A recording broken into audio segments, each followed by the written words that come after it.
Torej, če kdaj, potem Slovenija prav danes potrebuje znižanje davkov, ne pa zvišanje davkov.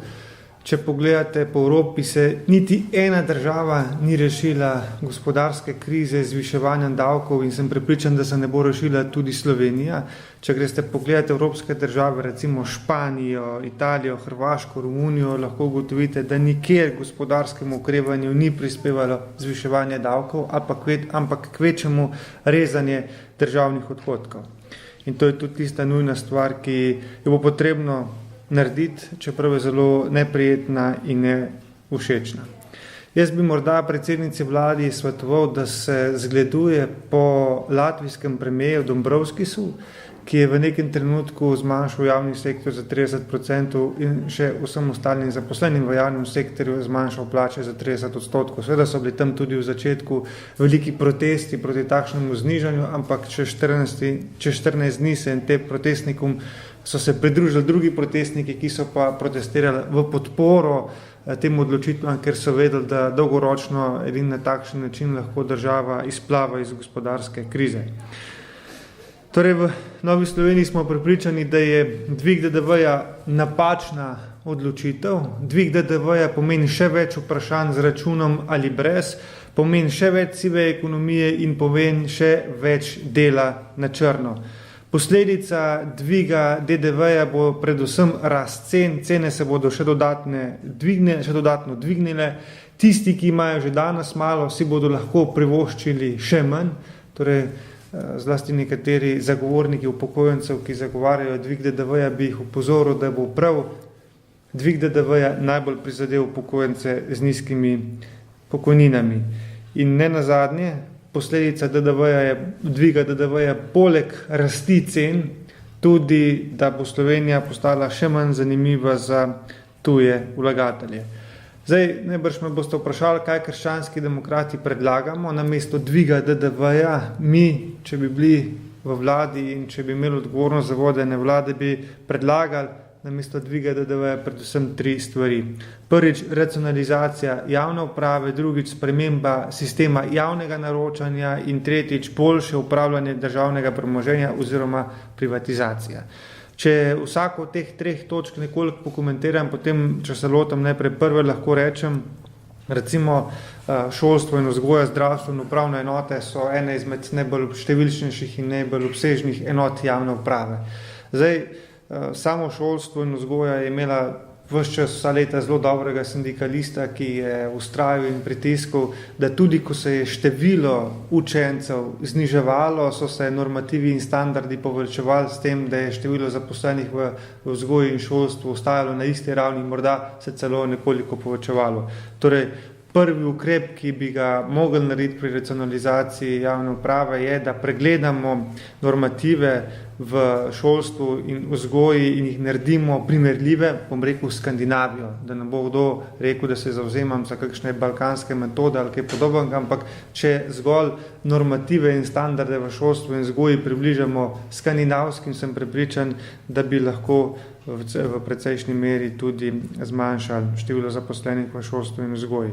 Potem v zdravstvu, seveda bodo številni poudarjali, da imamo premalo medicinskih sester in premalo zdravnikov, imamo pa preveč administrativnega in podpornega osebja. Številne analize so pokazale, da je prav organizacija v zdravstvu en velik problem in da recimo nekateri lahko dopolne normalno delajo v javnem zdravstvu, popolne pa v privatnih vodah in sferah, se pravi, jasno se kaže in jasno je videti, da določeni manevrski prostor pri reorganizaciji in sami organizaciji dela v zdravstvu še ostaja.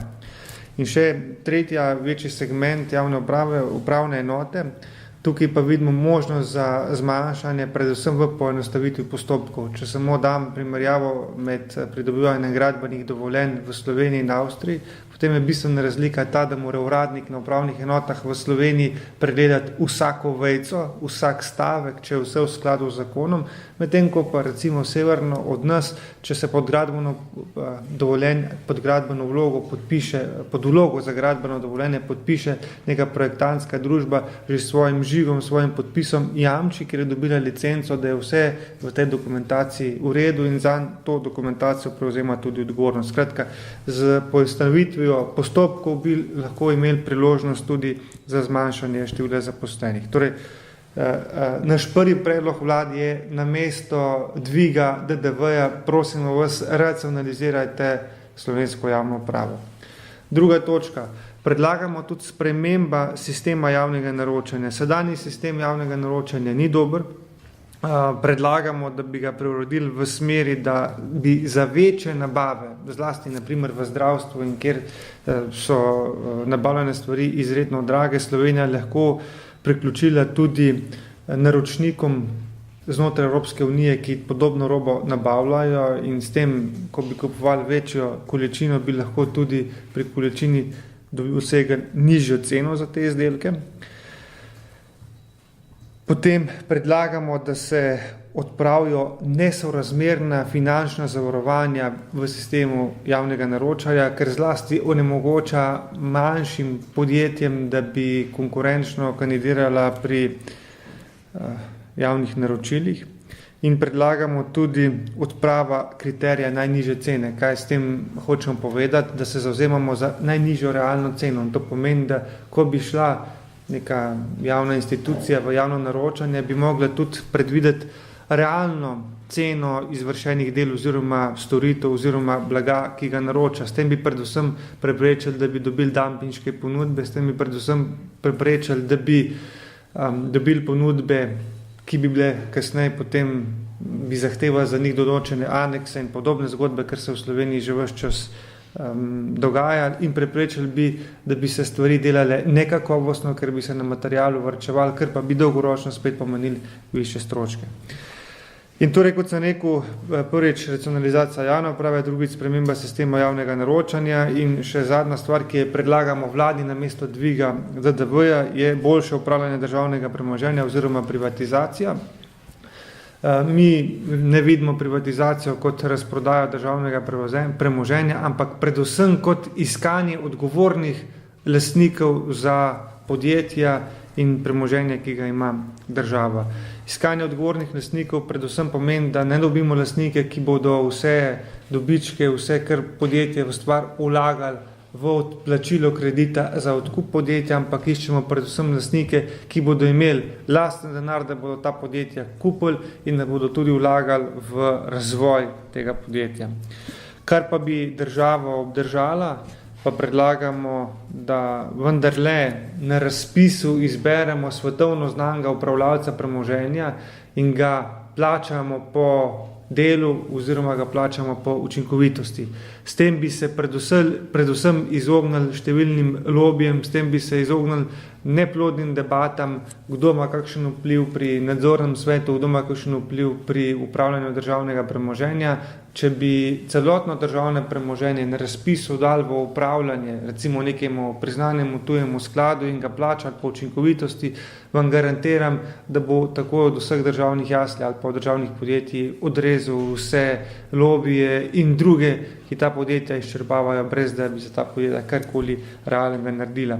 Spet ne odkrivamo toplo vodo, ampak zgolj podarjamo primere dobre praks, ki so jih že uporabili, naprimer v Romuniji, ki je bila zelo podobna Sloveniji, zelo obremenjena s korupcijo, imela velike težave pri upravljanju državnega premoženja, vendar prav z oddajo upravljanja večjega državnega premoženja tujemu skladu so že v prvem letu dosegli mnogo boljše rezultate, kot pa prej, ko so sami upravljali.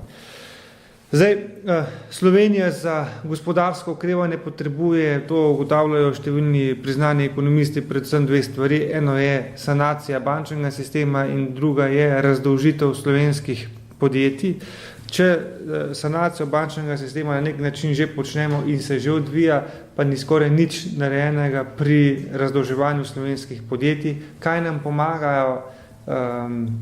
pomaga super saniran bančni sistem, če pa nimamo zdravih podjetij, ki bi lahko v okviru tega sistema tudi delovala. Torej, Banka Slovenije je že nenadoma ugotovila, da za razdolžitev slovenskih podjetij potrebujemo predvsem več lastniškega kapitala, to z drugimi besedami pomeni predvsem več lastnega denarja in zato imamo samo dve možnosti. Prvič, da ta podjetja najdejo strateškega partnerja oziroma tujega vlagatelja, in drugič, da se zmanjša davčna obremenitev na podjetja, da potem, ko so podjetja poplačajo vse davke, da jim vendarle na koncu ostane še kaj za poplačilo kreditov in s tem razdolževanje. In zdaj, če pogledate, kaj pomeni dvig DDV-ja za te dve možnosti, ki pomembno prispevata k razdolževanju podjetij in s tem tudi k gospodarskemu okrevanju, potem vidite, da dvig DDV-ja negativno vpliva na strateške partnerje, ker dela slovenske okolje še bolj nezanimivo, in tudi druga stvar, s tem se davčna obremenitev podjetij nikakor ne zmanjšuje, kvečemu še povečuje. Torej, če zaključim, potem lahko rečem, da je dvig DDV-ja skrajno nevarna izbira, predvsem nevarna zaradi tega, ker skoraj onemogoča gospodarsko okrevanje. Je sicer najlažja, je najbolj enostavna, je pa za prihodnost Slovenije najbolj nevarna izbira.